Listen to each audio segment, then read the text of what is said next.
তো আমরা back এন্ডটা successfully complete করে ফেলেছি, ফাংশনের নামটা আমরা ভুল দিছি। আপনি চাইলে আপডেটও রাখতে পারেন, সব কিছু ঠিকঠাক কাজ করবে, কিন্তু এই কনভেনশনটা হচ্ছে আপনি ডিলিট অথবা যে নামটা দিয়ে আসলে ফাংশনটা রিপ্রেজেন্ট করবে। ধরুন এই যে এখানে আমরা ডিলিট করতেছি একটা হিরো, সেই জন্য আমরা এটা নাম দিব ডিলিট। এখানে টার্মিনালে, ইনবিল্ট টার্মিনালে আমাদের এই ব্যাকএন্ডটা রান করতেছে এবং সব কিছু সাকসেসফুলি কাজ করতেছে। আপনি চাইলে এখান থেকে এই যে সার্ভারের এই কোডটা ফুললি আপনি ডাউনলোড করে নিতে পারেন। আপনি শুধু যদি ফ্রন্ট এন্ড পার্টটা দেখতে চান ভিডিও, সেই ক্ষেত্রে আপনি এই ফুল ব্যাকএন্ডটা কপি করতে পারেন, অথবা আপনার যদি যে কোনো জায়গায় যদি ইরর থাকে কোনো রকমের, আপনি এইটার সাথে আমার এই কোডের সাথে একটু মিলায় দেখতে পারেন। ব্যাকএন্ডটা আসলে সাকসেসফুলি তৈরি হয়েছে, যে সার্ভারের ভিতরে আমরা এটা তৈরি করছি। এবারে আমরা আমাদের ক্রুড অ্যাপ্লিকেশনের ফ্রন্ট এন্ডটা তৈরি করব। আমরা আগেই বলছি আমরা ফ্রন্ট এন্ডের জন্য ইউজ করব হচ্ছে ভিউজেস। এটা অনেক পপুলার লাইব্রেরি, জাভাস্ক্রিপ্ট লাইব্রেরি, আমরা সেটা ইউজ করব। এখানে গিয়ে আপনি যে ইন্ট্রোডাকশন, এটা এইগুলো জিনিসগুলো একটু পড়ে দেখবেন। আপনি যদি ভিউজেস সম্পর্কে তেমন কোনো আইডিয়া না থাকে তারপরেও সমস্যা নাই, আমি সব কিছু জাস্ট আপনার জাভাস্ক্রিপ্ট সম্পর্কে জানা থাকতে হবে, আপনার যে বেসিক জাভাস্ক্রিপ্ট জানতে হবে। এই ভিডিওটা যেহেতু অনেক বিগিনার ফ্রেন্ডলি হইতেছে, সো আমি এই সব কিছু অল্প অল্প একটু করে এক্সপ্লেন করার ট্রাই করব এবং আমাদের ক্রুড অ্যাপ্লিকেশনটা তৈরি করে ফেলবো। এই যে এখানে আপনি কুইক স্টার্টের ভিতরে গেলে এই এনপিএম এ কমান্ডটা পাবেন। আপনি যদি ইয়ন ইউজ করেন অথবা বার্ন ইউজ করেন তাহলে আপনি এইগুলো ইউজ করতে পারেন, বাট আমি এনপিএম ইউজ করতেছি। এই এনপিএম এই এটাই কপি করব। কপি করে এই যেখানে টার্মিনাল আছে, আমার ফোল্ডারটা হচ্ছে এই যে এটার ভিতরে আমি প্রজেক্টটা তৈরি করতেছি, এই যে এটা।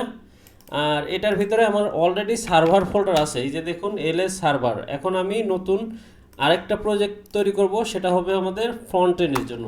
এই যে এই কমান্ডটা দিবেন npm create view @latest, ঠিক আছে? তো এইখানে আমাদের প্রজেক্ট নামটা দিতে হবে। প্রজেক্ট নামটা হচ্ছে ক্লায়েন্ট। এই যে এখানে দেখেন তারা লিখে দিছে প্রজেক্ট নেম ক্লায়েন্ট, ইন্টার দিবেন। এই প্রজেক্টে আমাদের টাইপ স্ক্রিপ্ট থাকবে, যেটা যেটা থাকবে সেটা সিলেক্ট করার জন্য আপনি স্পেস বাটনটা চাপবেন, তারপরে ডাউন কি চাপবেন। ডাউন কি চাপার পরে এখানে আমাদের লিনটা থাকবে, ইএস লিন থাকবে, প্রিটিয়ার থাকবে, আর রাউটার কি দরকার আছে? আচ্ছা, জেএসএক্স সাপোর্টটা দরকার নেই আপাতত। এসপিএ ডেভেলপমেন্টের জন্য আমরা রাউটারটা নিয়ে নিলাম। আচ্ছা, রাউটারটাও দরকার নেই আসলে, আমরা একটা পেজের ভিতরে সব কিছু কমপ্লিট করে দিব। এবারে আপনি কনফার্ম করার জন্য ইন্টার দিবেন। ইন্টার করার পরে ওএক্স লিন্ট ফাস্টার লিন্টিং, আচ্ছা এটা আপনি চাইলে ইয়েস করতে পারেন, নো করতে পারেন। আমি আপাতত যেহেতু এটা এক্সপেরিমেন্টালে আছে সেহেতু আমি নো করে দিতেছি, বাট ফিউচারে আপনি ইউজ করবেন, ঠিক আছে? তারপরে এখান থেকে আমাদের এই যে ক্লায়েন্ট ফোল্ডারটা তৈরি হয়ে যাবে, দেখেন এলএস। এই ক্লায়েন্ট ফোল্ডারটা, এটা আমরা ভিউজেস কোডটা এইখানে আমরা এডিট করব না, আমরা সেই জন্য ভিজুয়াল স্টুডিও কোড অথবা যেটা জাভাস্ক্রিপ্ট আসলে যেটা বেশি সাপোর্ট করে সেটা আমরা ইউজ করব। এই কার্সার এর ভিতরে এসে এই যে এখান থেকে আমরা ওপেন ফোল্ডার করব, এখানে আপনি চাইলে ক্লিক করতে পারেন, অথবা এখান থেকে এই যে কন্ট্রোল এম কন্ট্রোল ও এই দুইটা প্রেস করে আপনাকে আসতে হবে হচ্ছে যেটা আপনার ফোল্ডার। আমার ফোল্ডারটা হচ্ছে যে এটা টিউটোরিয়ালস 7 টিউটোরিয়াল কোড। এটার ভিতরে দেখুন এই যে ক্লায়েন্টটা আছে, সো এটাই আমরা ইউজ করব। আমরা আপাতত সেভ করব না এটা, টাইমলাইনটা। আচ্ছা, এখানে আমরা এবার এই যে টার্মিনালে যাবেন, টার্মিনালে যাওয়ার পর নিউ টার্মিনালে ক্লিক করবেন। এই যে দেখুন অলরেডি এই পাথটা চলে আসছে ক্লায়েন্টের। তো আমরা এই প্রজেক্টটা রান করব। প্রজেক্টটা রান করার জন্য আপনাকে প্রথমে আগে ইনস্টল করতে হবে npm এর সব প্যাকেজগুলো। npm ইনস্টল দিলে এই যে এখানে নোড মডিউলস নামের কোনো ফোল্ডার নাই, কিন্তু এই যে npm ইনস্টল দিলে সবগুলো আপনার প্যাকেজ ইনস্টল করে দিবে এবং এখানে নোড মডিউলসের ভিতরে সব প্যাকেজগুলো স্টোর করে দিবে। আচ্ছা, তার আগে আমরা এটা একটু বড় করে নিই, কন্ট্রোল শিফট প্লাস। আচ্ছা ঠিক আছে, এবার আমার মনে হয় এবার ভালো দেখাইতেছে, ঠিক আছে। আমি এটা একটু ছোট করি, এটার দরকার নাই, আর একটু জায়গা বড় করি। এবারে এই যে নোট মডিউলস এই ফোল্ডারটা চলে আসছে, আর একটু ছোট করলে আমার মনে হয় ভালো হবে। এবার মনে হয় ঠিক আছে। ঠিক, এই যে সাকসেসফুলি ইনস্টল হয়েছে সব প্যাকেজগুলো, সেই জন্য আমরা এই যে npm run dev এই কমান্ডটা সাকসেসফুলি দিতে পারবো। আমাদের এই যে লোকাল হোস্ট 5173 এইখানে আমাদের ফ্রন্ট এন্ডটা রান করতেছে। সো চলুন ওইখানে যাই। এখান থেকে আমি আসব লোকাল হোস্ট 5173। বাই ডিফল্ট নেক্সট.js আমাদেরকে এই পেজটা তৈরি করে দিবে। You did it, you have successfully created a project with Vite and Vue 3। তো এইগুলো আসলে আমাদের দরকার নেই, আমরা আমাদের মতো করে সব কিছু ডিজাইন করব। সেই জন্য প্রথমে আগে মেনে যাবেন, এখান থেকে আসলে আমাদের এন্ট্রি পয়েন্ট শুরু হবে। এখানে দেখুন আমাদের কাছে একটাই কম্পোনেন্ট আছে, সেটা হচ্ছে অ্যাপটা আমাদের ক্রিয়েট অ্যাপের ভিতরে এটা তৈরি করতেছে আর মাউন্ট করতেছে এই যে এই আইডি, অ্যাপ আইডি। এই অ্যাপ আইডিটা কোথায় আছে? আমাদের এখানে একটা ইন্ডেক্স ফাইল আছে, সেখানে দেখুন এই যে এই অ্যাপ আইডিটা আছে, এই ডিভের ভিতরেই আসলে সব কিছু আমাদের তৈরি হবে। তো এটা আমাদের এন্ট্রি পয়েন্ট ছিল। এবার আমরা যাই হচ্ছে app.dev। এখানে গিয়ে আমাদের আসলে এগুলো কোনো কিছুরই দরকার নেই, একদম ব্ল্যাঙ্ক করে দিলাম। এই যে app.view, এখান থেকে কম্পোনেন্টসের ভিতরে যতগুলো কম্পোনেন্টস আছে আমরা সবগুলোই ডিলিট করে দিই। Vue.js যেগুলো কম্পোনেন্ট আছে সবগুলোর ভিতরে আসলে 3টা এলিমেন্ট থাকে। প্রথমটা হচ্ছে আপনি যে কোনোটা প্রথমে দিতে পারেন, আমরা স্ক্রিপ্টটাই প্রথমে দিব। স্ক্রিপ্টটা এই যে এরকমভাবে শুরু হবে। আসলে এটা আমার মনে হয় Vue.js সাপোর্ট করতেছে না, সেই জন্য একটা এক্সটেনশন আমরা ইনস্টল করে নিব, এই যে ভিউ সিনট্যাক্স। আচ্ছা, এখানে যে একটা প্রিটিয়ার ট্যাব আছে, যখনই আমরা কন্ট্রোল-S দিয়ে সেভ করতে যাইতেছি এখান থেকে একটা এরর দেখাইতেছে। আসলে আমরা এইখানে যা যা এরর করতেছি সে সবগুলো এখানে আসতেছে। এই যে save opening script not terminated. তো আমাদের এই স্ক্রিপ্টটা অবশ্যই ওপেনিং অ্যান্ড এন্ডিং ট্যাগ হতে হবে, একদম HTML এর মতোই, ঠিক আছে? এখানে আমরা একটা এন্ডিং ট্যাগ নেই। এন্ডিং ট্যাগ নেওয়ার পরে এখান থেকে স্ক্রিপ্টের ভিতরে সেটআপ আমরা কম্পোজিশন API ইউজ করব Vue.js এর। এটা কি আপনাদেরকে একটু দেখাইতেছি। ল্যাঙ্গুয়েজ হিসেবে আমরা ইউজ করব TS।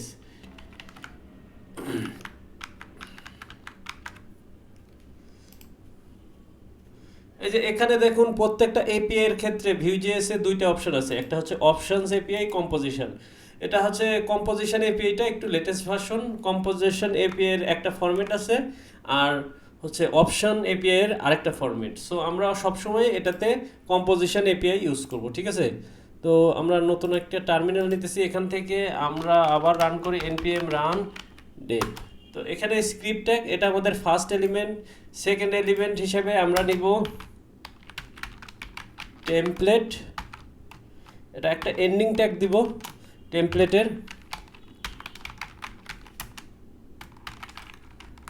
অবশ্যই এন্ডিং ট্যাগটা স্টার্ট হবে হচ্ছে less than and forward slash. এটা আমরা সেভ করলাম। সেভ করার পরে লাস্ট যেটা আমরা এলিমেন্ট হবে সেটা হচ্ছে স্টাইলের ক্ষেত্রে স্টাইল। এই স্টাইলটা আমরা দিব হচ্ছে স্কোপের ভিতরে, স্কোপ, সরি এখানে আসলে এই স্কোপটা হবে হচ্ছে এখানে। এই স্কোপের মানে হচ্ছে শুধুমাত্র আমরা এই স্টাইল ইউজ করতে পারবো এই কম্পোনেন্টের জন্য, অথবা এই কম্পোনেন্টের যেগুলো চাইল্ড কম্পোনেন্ট থাকবে সেগুলোতে আমরা ইউজ করতে পারবো। সেই জন্য আমি এখানে স্কোপটা দিয়ে দিলাম। তো এখান থেকে জাভা স্ক্রিপ্ট থেকে আপাতত কিছু করতেছি না, আমরা একটু এইখান থেকে করে আসি টেমপ্লেটের ভিতর থেকে। টেমপ্লেটের ভিতর থেকে আমরা প্রথমে একটা ডিভিশন নিব, P6 প্যাডিং 6 দিব, এবং অবশ্যই আমরা টেইলওয়েন্ড CSS ইউজ করতেছি। সো সেই জন্য এখানে আগে এটা লিখে নেই, তারপরে আমি আপনাদেরকে দেখাবো। MAX ম্যাক্সিমাম ওয়েথ হবে হচ্ছে 4 XL। এগুলো কাজ আপনি সবগুলো টেইলওয়েন্ড CSS এর ভিতর থেকে দেখতে পারেন। এবং লাস্ট ক্লাস দিব হচ্ছে AMX অটো। সো ট্যাব দিলাম।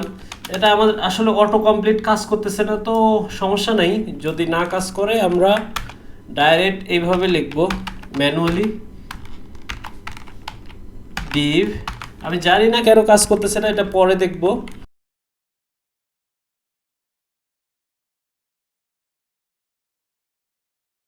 দেওয়ার পরে আমাদের একটা হেডিং দিতে হবে। এখানে আসলে ফার্স্টে এখানেই আমরা একটা হেডার নিব, হেডার। এটার অবশ্যই এন্ডিং ট্যাগ দিতে হবে, হেডার, এবং ট্যাগটা ক্লোজ করে দিলাম। এই হেডারের ভিতরে থাকবে হচ্ছে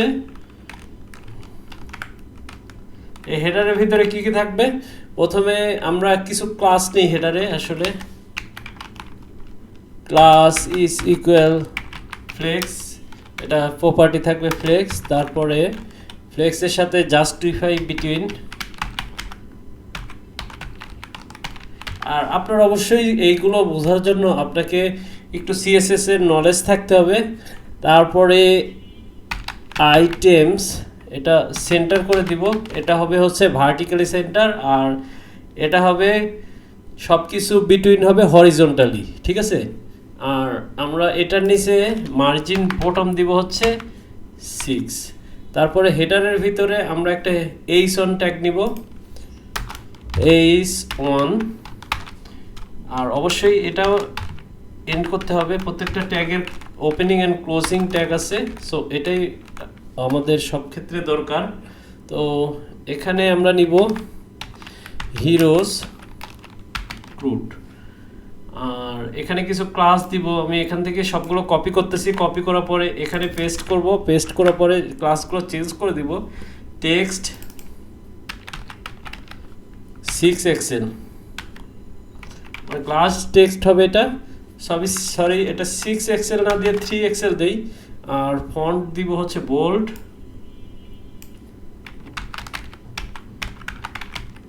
ফন্ট বোল্ড। আপনি এই ফন্ট বোল্ডটা একদম সেম যেমন আপনার ইউজ করেন হচ্ছে মাইক্রোসফট ওয়ার্ডে, আপনি ফন্ট যেভাবে বোল্ড করেন এটা এই ক্লাসটা সেমভাবেই কাজ করবে। তারপর হচ্ছে টেক্সটের কালার দেই,